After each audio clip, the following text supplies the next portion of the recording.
Finding himself with sufficient means to maintain order, Duranel came in person to report to the emperor in the morning and suggested that the command of the city should be entrusted to the Duke of Treviso. Mortier's troops, the Young Guard, were occupying the palace, and he could therefore take the situation in hand.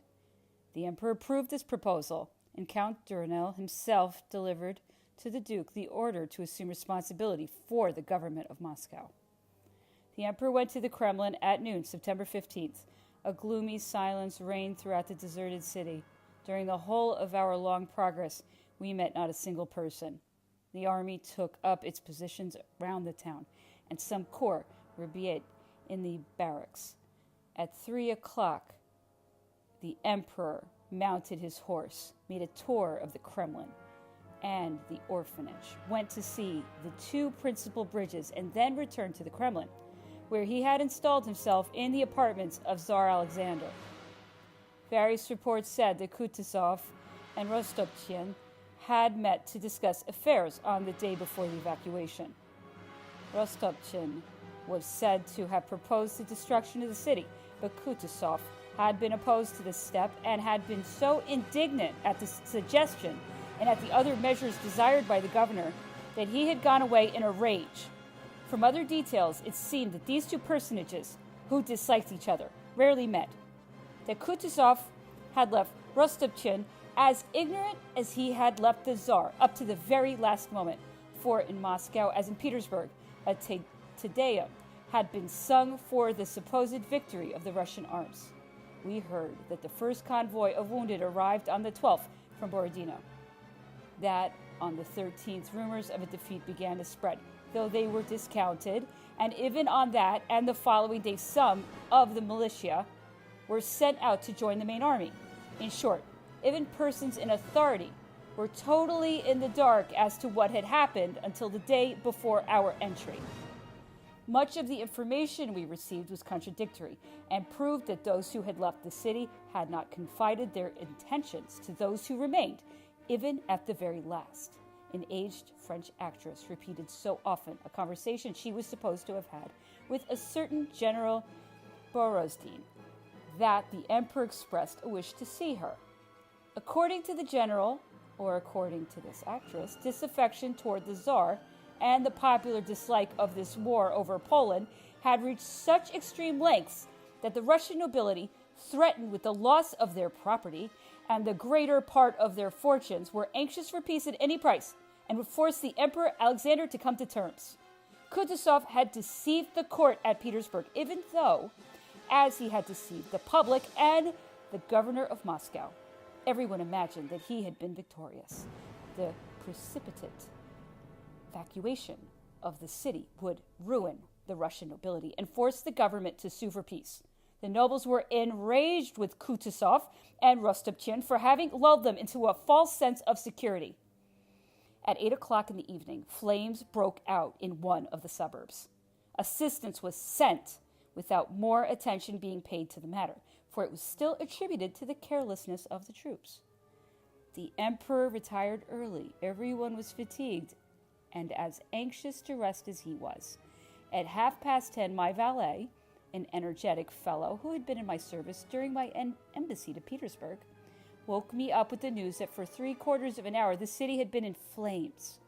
I had only to open my eyes to realize that this was so, for the fire was giving off so much light that it was bright enough to read in the middle of my room. I sprang from the bed and sent by valet to wake the Grand Marshal Duroc while I dressed. As the fire was spreading in the quarters farthest away from the Kremlin, we decided to send word to Mortier to put the guard under arms and to let the emperor sleep a little longer, as he had been extremely tired during the past few days.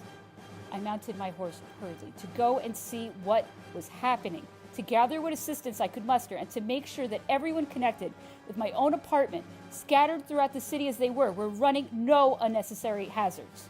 A stiff wind was blowing from the north, from the direction of the 2 points of the conflagration that we could see, and was driving the flames towards the center, which made the blaze extraordinarily powerful. About 12:30, September 16th, a third fire broke out a little to the west, and shortly thereafter, a fourth in another quarter. In each case, the direction of the wind, which had been veered slightly towards the west. At About 4 o'clock in the morning, the conflagration was so widespread that we judged it necessary to wake the emperor, who at once sent more officers to find out how things really stood and to discover whence these fires could be starting.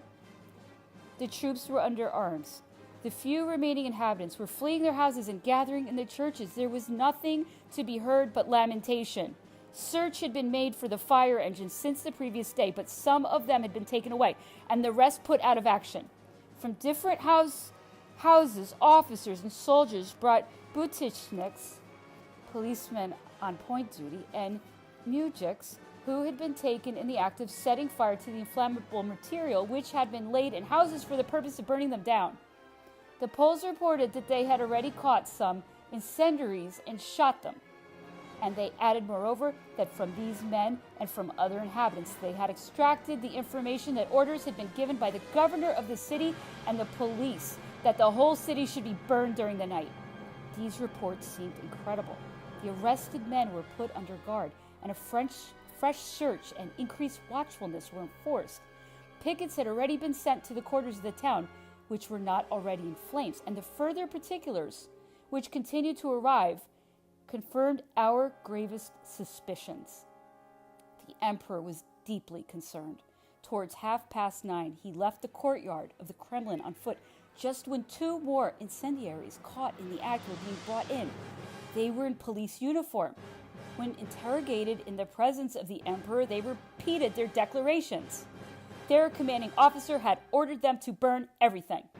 Houses had been designated to this end.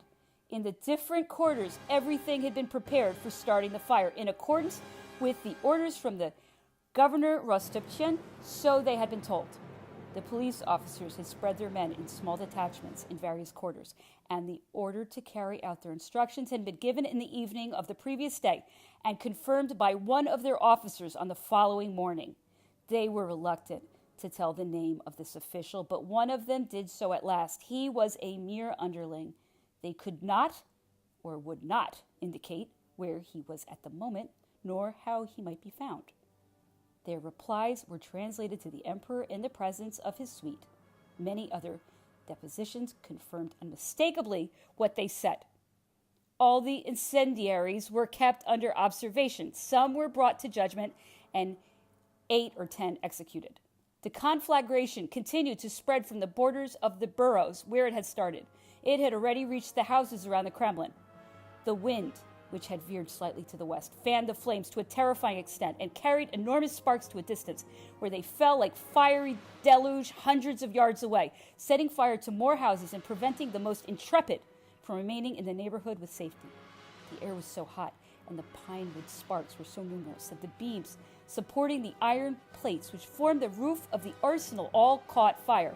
The roof of the Kremlin kitchen was only saved by men being placed there with brooms and buckets to gather up the glowing fragments and moisten the beams.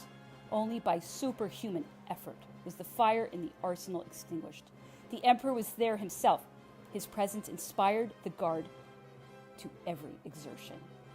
I hastened to the court stables, where some of the emperor's horses were stabled and the coronation coaches of the Tsar were kept. The utmost zeal and, I may add, the greatest courage on the part of the coachmen and grooms were necessary to save the place.